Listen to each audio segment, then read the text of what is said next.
നമസ്തേ പ്രിയമുള്ള പ്രേക്ഷകരെ, യോഗങ്ങളാൽ സമ്പുഷ്ടമാണ് നമ്മുടെ ജ്യോതിശാസ്ത്രം.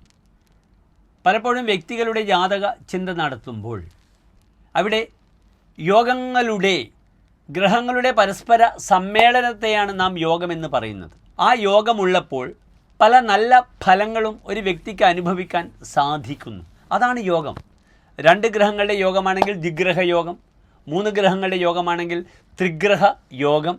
ഇപ്രകാരം ധാരാളം യോഗങ്ങളുണ്ട്. അതിലേറ്റവും മേന്മേറിയ യോഗങ്ങളാകുന്നു പഞ്ചമഹാപുരുഷ യോഗം. വളരെ വിശദമായി നാം ചർച്ച ചെയ്യുന്നത് ജ്യോതിശാസ്ത്രത്തിലെ യോഗങ്ങളെക്കുറിച്ചാകുന്നു.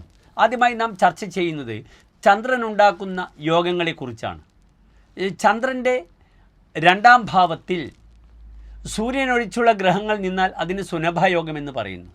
ചന്ദ്രൻ്റെ 12ാം ഭാവത്തിൽ സൂര്യനൊഴിച്ചുള്ള ഗ്രഹങ്ങൾ നിന്നാൽ അതിന് അനഭായോഗമെന്ന് പറയുന്നു. ചന്ദ്രൻ്റെ 2ലും 12ലും സൂര്യനൊഴിച്ചുള്ള ഗ്രഹങ്ങൾ വന്നാൽ അതിന് ദുരുദുര യോഗമെന്നും, ചന്ദ്രൻ്റെ 2ലും 12ലും ഒരു ഗ്രഹങ്ങളും ഇല്ലെങ്കിൽ അതിന് കേമദ്രുമ യോഗമെന്നും പറയുന്നു. വളരെ വിശദമായി നാം ഓരോ യോഗങ്ങളെക്കുറിച്ചും പ്രതിപാദിക്കുന്നതാണ്. പ്രിയപ്പെട്ട പ്രേക്ഷകർ നിരീക്ഷിക്കുക, മനസ്സിലാക്കുക എന്താണ് യോഗമെന്ന്. കേസരി യോഗമുണ്ട്, നമുക്ക് അധിയോഗമുണ്ട്. ഇപ്രകാരം ഗ്രഹങ്ങളുണ്ടാക്കുന്ന ധാരാളം യോഗമുണ്ട്.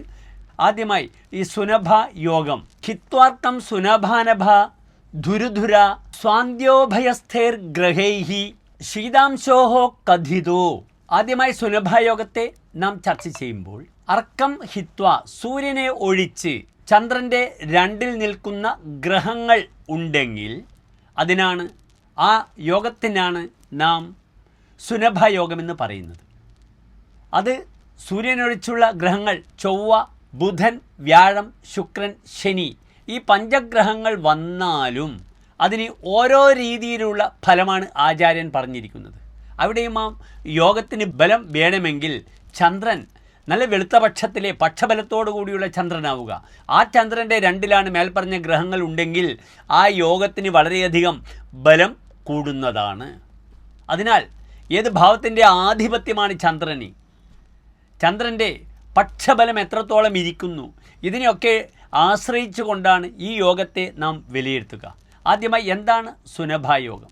സ്വയം അധിഗതവിത്ത പാർത്ഥിവ തത്സമോവ ഭവതി സുനഭായാം ധീതന ഖ്യാതിമാൻ ച. സൂര്യൻ്റെ 2ാം ഭാവത്തിൽ ഗ്രഹങ്ങൾ നിൽക്കുമ്പോഴാണ് സുനഭായോഗം. അതിൻ്റെ ഫലമാണ് ഞാനിപ്പോൾ നിങ്ങളുടെ മുന്നിൽ ചൊല്ലിയത്. ആ ശ്ലോകം അടിസ്ഥാന പ്രമാണം വരാഹ മിഹിര ആചാര്യരുടെ പ്രമാണം. സ്വയം അധിഗത വിത്ത, സുനഭായോഗമുള്ള വ്യക്തി സ്വയം സമ്പാദിക്കുന്നു ധനം. പാർത്ഥിവ തത്സമഹ, അയാൾ രാജാവോ രാജതുല്യനോ ആകുന്നു. ഭവതി സുനഭായാം, സുനഭായോഗത്തിൽ വരുമ്പോൾ. ധി ധന ഖ്യാതിമാൻ ച, അദ്ദേഹത്തിന് ധി ബുദ്ധി ഉണ്ടാകുന്നു, നല്ല ബുദ്ധിശക്തി ഉണ്ടാകുന്നു, പ്രതിഭാപതിയാകുന്നു, ധനമുണ്ടാകുന്നു, പ്രശസ്തി ഉണ്ടാകുന്നു. ഈ പ്രശസ്തിയൊക്കെ കൈവരണമെങ്കിൽ ഞാൻ സൂചിപ്പിച്ചു, ചന്ദ്രൻ ബലവാനായിരിക്കണം, ചന്ദ്രന് പക്ഷബലം വേണം, ചന്ദ്രൻ നല്ല ഭാവത്തിൻ്റെ ആധിപത്യമുള്ള ഗ്രഹമായിരിക്കണം. എങ്കിൽ ഈ സുനഭായോഗത്തിന് വളരെയധികം പ്രസക്തി വർദ്ധിക്കുന്നതാണ്. ഇന്ന് എന്താണ് സുനഭായോഗമെന്ന് നാം ചർച്ച ചെയ്ത് കഴിഞ്ഞു. അടുത്ത എപ്പിസോഡിൽ ഓരോ ഗ്രഹങ്ങൾ ഉണ്ടാക്കുന്ന സുനഭായോഗ ഫലമായിരിക്കും നാം ചർച്ച ചെയ്യുന്നത്. എല്ലാ പ്രിയപ്പെട്ട ജ്യോതിഷ പ്രേമികളും വിദ്യാർത്ഥികളും ജ്യോതിശാസ്ത്രത്തെ മനസ്സിലാക്കുന്നവർക്കും ഈ നമ്മുടെ യോഗ നിരൂപണം ഉപകാരപ്പെടുമെന്ന പൂർണ്ണ പ്രതീക്ഷയിൽ തൽക്കാലം വിരമിക്കുന്നു. നന്ദി, നമസ്കാരം.